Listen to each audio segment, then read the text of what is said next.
Hey guys, this is speed tiger and welcome back to my channel. So guys, आज के इस video में हम बात करने वाले हैं कैप्टन अमेरिका के रिलेटेड। आपको पता है कि जब से मैंने अपनी ये टाइमलाइन बिल्डअप करना शुरू करी है और सिविल वॉर के इवेंट के बाद कैप्टन अमेरिका की डेथ हो जाती है, जिसमें मैंने उसके रिलेटेड बहुत सारे कॉमिक शेयर करे थे, जिसमें डेथ ऑफ कैप्टन अमेरिका का एक कॉमिक था, जिसमें हम देखते हैं कि क्रॉस बोन जो है वो कैप्टन अमेरिका को मार देता है। लेकिन हमें बाद में ये पता चलता है उस कॉमिक के एंड में कि दरअसल वो शेरन कार्टर थी, एजेंट 13, कैप्टन अमेरिका की गर्लफ्रेंड, जिसने कैप्टन अमेरिका को करीब से बुलेट्स मारी थी और उस वक्त उसका माइंड उसके कंट्रोल में नहीं था। और इसी तरह हमने देखा था कि विंटर सोल्जर भी जो था इन सब चीज़ों के पीछे पड़ा हुआ था कि ये सब किसने करने की कोशिश करी है। और इसी तरह एक मैंने मिनी सीरीज अपने चैनल पे शेयर करी थी, कैप्टन अमेरिका द फॉलन सन। उसके अंदर हम ये देख रहे थे कि आयरन मैन जो है अब नया कैप्टन अमेरिका की तलाश कर रहा है कि वो कौन बनेगा, और उसने जो है हॉकाई को जो है इसके लिए चुना भी था, लेकिन हॉकाई ने साफ मना कर दिया था। और इसी तरह ये कॉमिक अब उसके आगे से कंटिन्यू की जाएगी और हम देखेंगे कि अब जो है कैप्टन अमेरिका बकी बनेगा। लेकिन असली सवाल आप लोगों के दिल में ये आ रहा था जब से, और आप लोगों ने बहुत ज़्यादा कमेंट्स भी किए थे कि बकी कैप्टन अमेरिका बना तो कैसे बना। तो आज की इस एक वीडियो के अंदर जो हूँ मैं 3-4 कॉमिक्स की स्टोरी को शॉर्ट करके आप लोगों के साथ शेयर करूँगा कि कॉमिक में बकी जो है किस तरह से कैप्टन अमेरिका बना। सो गाइस, अगर आप मेरे चैनल पे फर्स्ट टाइम आए तो प्लीज़ मेरे चैनल को सब्सक्राइब जरूर कीजिएगा इस तरह की और ऑसम कॉमिक बुक वीडियोस मेरे चैनल पे देखने के लिए। सो गाइस, चलिए अब इस कॉमिक बुक को स्टार्ट करते हैं। तो मैं थोड़ी सी आपको बैक स्टोरी तो पहले दे चुका हूँ, लेकिन अब मैं आपको बता दूं कि इससे पहले इस सीरीज़ के अंदर हुआ क्या था। तो दरअसल हुआ ये था कि रेड स्कल जो है उसकी सेंटिएंट जो है इस दुनिया के अंदर किसी तरह वापसी आ गई है और उसने एक बहुत बड़े बिजनेसमैन की पर्सनैलिटी के ऊपर काबू पा लिया है, और एक तरह से वो रेड स्कल अब वही बना हुआ है। और हम देखते हैं कि यहाँ पे क्रॉस बोन्स, एजेंट 13 वगैरह सब जो है उसके माइंड के कंट्रोल के अंदर हैं, और वो लोग जो है अपना एक अलग ही मिशन फॉलो कर रहे हैं। लेकिन हमें यहाँ पे उसके उस मिशन से और उस स्टोरी से कोई लेना देना नहीं है। हमारी स्टोरी है बकी के रिलेटेड। तो बकी बेसिकली जो है उसको अपनी पुरानी मेमोरीज याद आ गई हैं, और वो भी जो है इन लोगों के पीछे पड़ी है कि कैप्टन अमेरिका को इन लोगों ने क्यों मारा। लेकिन तभी हम देखते हैं कि आयरन मैन और ब्लैक विडो जो कि अब शील्ड चला रहे हैं, जैसा कि आपको पता है कि सिविल वॉर के इवेंट के बाद आयरन मैन जो है शील्ड का इंचार्ज बन चुका है, डायरेक्टर बन चुका है।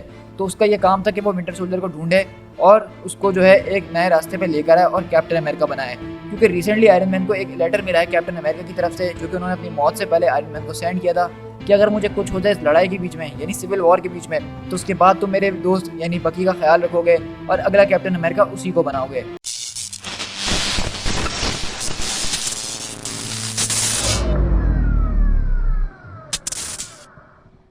तो इसी सिलसिले में जो है हम देखते हैं कि विंटर सोल्जर को पकड़ के शील्ड के हेलीकैरियर में लाया जाता है। अब उसके आगे से हम अपनी स्टोरी कंटिन्यू करते हैं। तो हम देखते हैं कि बकी बांस को जो है इस शील्ड हेलीकैरियर के अंदर बिठाया हुआ होता है रूम के अंदर, और वहाँ पे कुछ एजेंट उसके ऊपर नज़र वगैरह रखे होते हैं। लेकिन इतनी देर में वहाँ पे ब्लैक विडो आती है और बोलती है कि तुम लोगों ने बहुत छानबीन कर ली है सोल्जर्स, अब अपनी अपनी ड्यूटीज़ पे जाओ, बाकी का काम मैं यहाँ से संभाल लूँगी। और इस तरह नताशा वहाँ बैठ के जो है इसके ऊपर नज़र रख रही होती है, क्योंकि उन सबको पता है कि ये जो है बकी कितना ज़्यादा खतरनाक है। और वहीं पे हम दूसरी तरफ देखते हैं कि शील्ड के दूसरे जो डॉक्टर्स और साइंटिस्ट होते हैं वो इसके साइबरनेटिक आर्म के ऊपर रिसर्च वगैरह कर रहे होते हैं कि ये आर्म जो है कितना ज़्यादा खतरनाक है, इसके अंदर क्या क्या चीज़ें हैं। और वो लोग इस चीज़ के ऊपर नज़र रख ही रहे होते हैं, इसको देख ही रहे होते हैं, एग्जामिन कर रहे होते हैं कि अचानक उसका हाथ जो है ऑटोमेटिकली ऑन हो जाता है और वो वहाँ के आसपास के साइंटिस्ट को ऑटोमेटिकली मारना शुरू कर देता है। और ऐसा लग रहा था कि वो खुद से किसी तरह जो चल के बकी की तरफ जाना चाह रहा है, और बिल्कुल ऐसा ही होता है कि वो आसपास के वेंट जो है उसको तोड़ता है और उसमें से निकल के आगे की तरफ बढ़ जाता है। और यहीं से हम दूसरी तरफ देखते हैं कि आयरन मैन जो बेसिकली फैल्कन से बात कर रहा होता है, और इस मिशन में आयरन मैन के साथ ब्लैक विडो, फैल्कन और ये दोनों शामिल हैं। और ये लोग बेसिकली सारी चीज़ों को ट्रैक करने की कोशिश कर रहे हैं कि असल में रेड स्कल का क्या प्लान है, और वो बकी को भी साथ साथ ढूंढ रहे हैं। तो यहाँ पे फैल्कन जो है इसको दूसरे मिशन की रिपोर्ट दे रहा है, जो कि मैं आपको यहाँ पे नहीं बताऊँगा क्योंकि वो आप लोग को बिल्कुल भी समझ में नहीं आने वाला है। और वहीं पर फैल्कन पूछता है कि बताओ कि उस फ्रीक के साथ तुम क्या कर रहे हो। तो आयरन मैन बोलता है कि वेल, उसके बारे में चिंता करना छोड़ दो, मैं उसके आराम से ख्याल रख लूँगा। तो फैल्कन बोलता है कि वेल, मुझे तुम्हारी परवाह नहीं है, मुझे उसी की परवाह है, क्योंकि वो स्टीव के लिए बहुत ज़्यादा ज़रूरी था और अब वो मेरे लिए भी ज़रूरी बन चुका है। तो टोनी बोलता है क्या तुम्हें वाकई में लगता है कि तुम्हें मुझे ये बार बार याद दिलाने की ज़रूरत है फैल्कन, और तुम बेसिकली जो शेरन कार्टर को ढूंढने में लगे रहो, उसके ऊपर फोकस करो, और यहाँ की जितनी चीज़ें हैं उसको मैं संभाल लूँगा। लेकिन इतनी देर में हम देखते हैं अचानक शील्ड हेलीकैरियर की लाइट चली जाती है और हर तरफ अंधेरा हो जाता है। आयरन मैन फौरन अपने कॉम्स ऑन करता है और बोलता है कि नताशा, डैम इट, आखिरकार वहाँ पे हो क्या रहा है, तुम मुझे कुछ बताओगी। तो नताशा बोलती है कि अचानक सारी जो है यहाँ की लाइट्स, इलेक्ट्रिसिटी बंद हो गई, और जब ये वापसी आई तो स्क्रीन पे मुझे कुछ भी नज़र नहीं आ रहा है, और विंटर सोल्जर का उसका मुझे कुछ नहीं पता है। और इसी तरह आयरन मैन अपनी शर्ट उतारता है और अपने आर्मर को अपने ऊपर सूट ऑन करता है और बोलता है कि ठीक है, तुम बस यहाँ पे ध्यान दो, बाकी का काम मैं संभाल लूँगा। और इस तरह हम देखते हैं कि नताशा देखती है और बोलती है कि वो विंटर सोल्जर अपने रूम के अंदर नहीं है, मतलब वो यहाँ से भाग रहा है। तो आयरन मैन तैयार होते हुए जाता है और बोलता है कि ऑल राइट, मैं देखता हूँ। All station, this is director Stark, we have 227 code red. जितने भी लोग इस स्टेशन के मौजूद हैं, हमारे पास एक भगोड़ा है, लेकिन हम उसके खिलाफ लीथर फोर्स इस्तेमाल नहीं करेंगे। आई रिपीट कि उसके खिलाफ कोई लीथर फोर्स इस्तेमाल नहीं की जाएगी। मुझे ये आदमी जिंदा चाहिए। लेकिन इतनी देर में हम देखेंगे पीछे से बकी जो है वो आयरन मैन के ऊपर चलते हुए अटैक करने के लिए आ रहा होता है, लेकिन आयरन मैन उसको लात मार के अपने से दूर करता है। और बकी बोलता है कि तुम तो सच में मुझे अपने कितने करीब ले आए हो, तुम आखिरकार कितने स्टूपिड हो। और आयरन मैन अपना हेलमेट पहनते हुए बोलता है कि स्टूपिड, मैं इतना भी स्टूपिड नहीं हूँ बेटे। और वो जो है हम देखते हैं बकी अपने साइबरनेटिक आर्म में से एक इलेक्ट्रोमैग्नेटिक पल्स निकालता है और उसका आर्मर शट डाउन करने की कोशिश करता है। और आयरन मैन उसको पीछे धक्का देते हुए बोलता है कि तुम्हें क्या लगता है बच्चे कि इतने सालों से मैं अभी तक एक इलेक्ट्रोमैग्नेटिक पल्स से ओवरकम करना नहीं सीखा होऊंगा। और वो उसको बहुत ज़ोर से रिपल्सर मारता है अपनी और नीचे फेंकता है। और आयरन मैन बोलता है तो बच्चे ये बताओ, क्या अब तुम सच में बच्चों की तरह मेरे साथ यहाँ तमाशे करने वाले हो या फिर बड़ों की तरह कुछ बात कर लें। लेकिन वहीं पे हम देखते हैं कि बकी उसकी एक नहीं सुनता है और अपने आर्म से जो है आयरन मैन को बहुत दूर मारता है उठा के। तो आयरन मैन बोलता है पीछे गिरते हुए कि देखो, इससे कोई फ़ायदा नहीं होने वाला है, ये फाइट तुम्हें कहीं नहीं लेके जाएगी, तुम मुझे हर्ट नहीं कर सकते हो, तुम एक बच्चे हो सिर्फ और कुछ भी नहीं। लेकिन वहीं पे विंटर सोल्जर अपनी मशीन गन निकालता है और आयरन मैन को गोलियों से धो देता है। और आयरन मैन बोलता है कि सीरियसली मैं तुमसे भीख मांगता हूँ कि प्लीज़ ऐसा मत करो, इससे कुछ भी नहीं होने वाला। क्योंकि बेसिकली आयरन मैन को उसके अटैक का कोई असर नहीं हो रहा था। लेकिन बकी को भी गुस्सा आता है और वो आयरन मैन के ऊपर एकदम कूदता है और जो है उसको सही तरह से अपने तरीके से पीट रहा होता है। और अचानक जो है वो पीछे उसको धक्का देता है जहाँ पे इलेक्ट्रिक की केबल्स वगैरह निकली हुई होती हैं और इस तरह आयरन मैन का जो सूट है वो ओवरलोड हो जाता है। और इस बात का फ़ायदा उठाते हुए बकी जो है वो उसके ऊपर आगे कूदता है और उसको जो है पीछे से पकड़ता है और साथ में अपने एक हाथ से उसका जो है मास्क उतार देता है। लेकिन आयरन मैन भी जो अपने रिपल्सर्स उल्टी करते हुए इसके मुंह की तरफ मारता है। लेकिन बकी भी जो इस पर काउंटर अटैक करता है, उसके पैरों पर हमला करता है, जिससे आयरन मैन नीचे ज़मीन पे गिरता है और बकी इस बात का फ़ायदा उठाते हुए उसके मुंह के ऊपर गन पॉइंट करके खड़ा हो जाता है। और वो बोलता है क्या तुम्हें अब भी लगता है कि मैं तुम्हें हर्ट नहीं कर सकता हूँ? तो आयरन मैन बोलता है कि वेल, तुम बहुत चालाक हो और तेज़ हो लड़ने में, और ये देख के मुझे बहुत ज़्यादा खुशी हुई है। लेकिन अब अगर तुमने ज़रा से भी हिलने की कोशिश करी तो मेरे ये दोनों हाथ तुम्हारे ब्रेन को लिक्विफाई कर देंगे और तुम्हें पता भी नहीं चलेगा तुम्हारे साथ आखिरकार हुआ क्या है।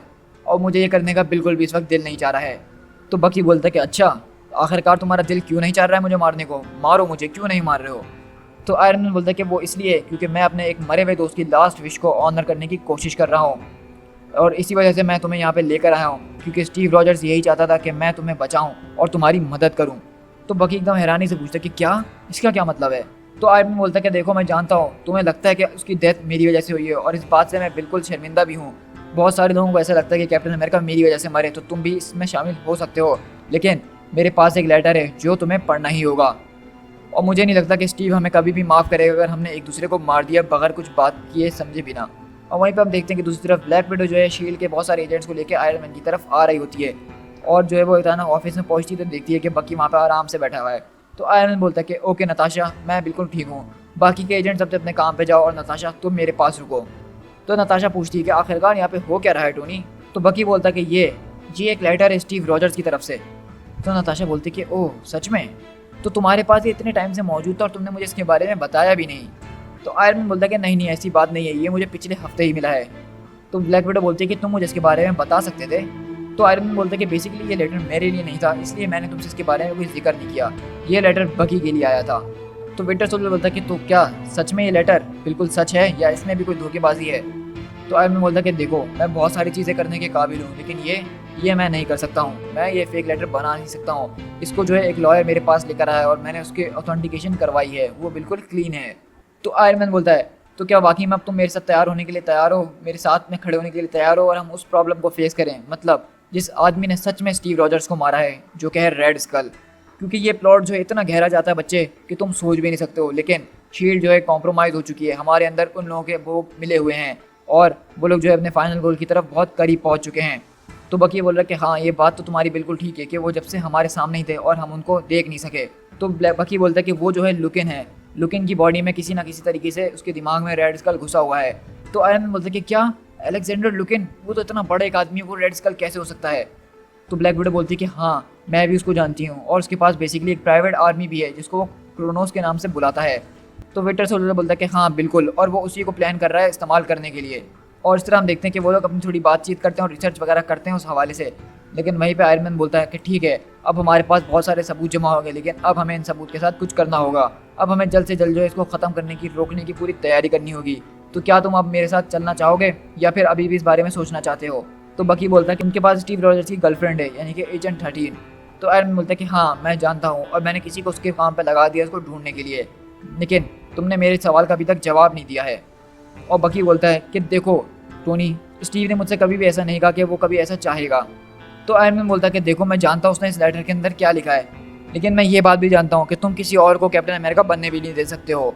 और तुम्हें क्या लगता है कि तुमने ये लेटर कितनी 2 बार पढ़ लिया होगा? मैंने इस लेटर को हज़ारों बार पढ़ लिया है, लेकिन मैं अभी भी इस बात पर समझ नहीं पा रहा हूँ कि स्टीव ने ये बात इतने टाइम तक छुपाई क्यों थी। लेकिन जब उसने ये बात लिखी है तो ज़रूर उसने कुछ ना कुछ ऐसा फील किया होगा जिसके लिए उसने तुम्हें चुना है।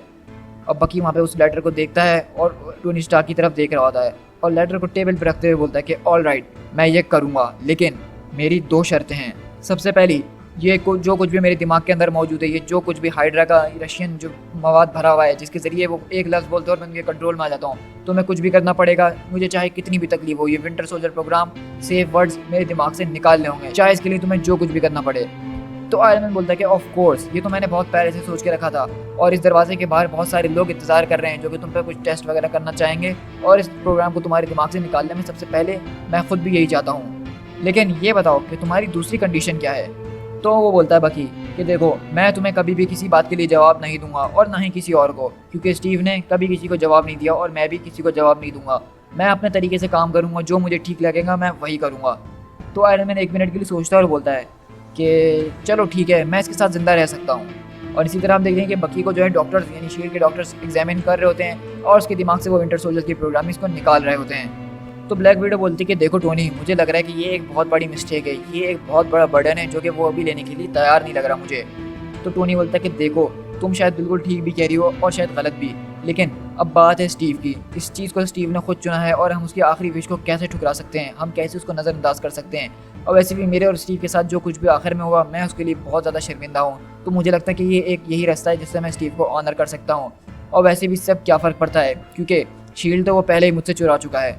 और इसी तरह कॉमिक्स के अंदर बकी जो है कैप्टन अमेरिका बन जाता है और उसके बाद वो जो है अपने कैप्टन अमेरिका की एडवेंचर्स पे निकल जाता है। उसने बहुत सारे मिशन जो हैं टोनी स्टार्क और ब्लैक विडो के साथ भी करे हैं, जिसमें उसने रेड स्टार का पीछा किया। और उसके बाद वो बाद में जाके न्यू एवेंजर्स की टीम भी ज्वाइन कर लेगा, जिसमें स्पाइडरमैन, लूक केज और डॉक्टर स्ट्रेंज वगैरह हैं। तो ये इसलिए मैंने अभी कॉमिक बुक आपके साथ शेयर किया क्योंकि ये इस वक्त हमारी टाइमलाइन के अंदर बिल्कुल फिट बैठ रहा था। और इसके बाद जो है हम इसके और भी एडवेंचर्स देखेंगे कैप्टन अमेरिका के, लेकिन कुछ दूसरे कॉमिक्स के अंदर। तो गाइस मुझे आप कमेंट करके ज़रूर बताइएगा कि आपको ये वीडियो कैसी लगी, क्योंकि ये जो था कम से कम भी 5 इश्यूज़ का एक टॉपिक था जिसको मुझे आपके साथ शेयर करना था। लेकिन मैंने कहा कि इसमें आपका टाइम वेस्ट होगा और आप लोग को सिर्फ यही बात बताना ज़रूरी है कि कैप्टन अमेरिका बकी किस तरह से बना। तो मैंने इसलिए एक कॉम्प्रिहेंसिव वीडियो बनाई और मैंने इसलिए इतने सारे इश्यूज़ को शॉर्ट करके एक वीडियो के अंदर आपके साथ पेश किया। तो मुझे कमेंट करके ज़रूर बताइएगा कि आपको ये वीडियो कैसी लगी और साथ ही साथ मेरे चैनल को सब्सक्राइब ज़रूर कीजिएगा, क्योंकि अब जो है हमारे चैनल पर बहुत ज़बरदस्त तरीके से और बहुत ऑसम कॉमिक्स आने वाले हैं और मैं पूरी कोशिश करूँगा कि मैं अपने चैनल पर डेली अपलोड कायम रखूँ। So guys, this is Speed Tiger. मिलते हैं किसी और कॉमिक बुक के साथ। Till then, thank you so much.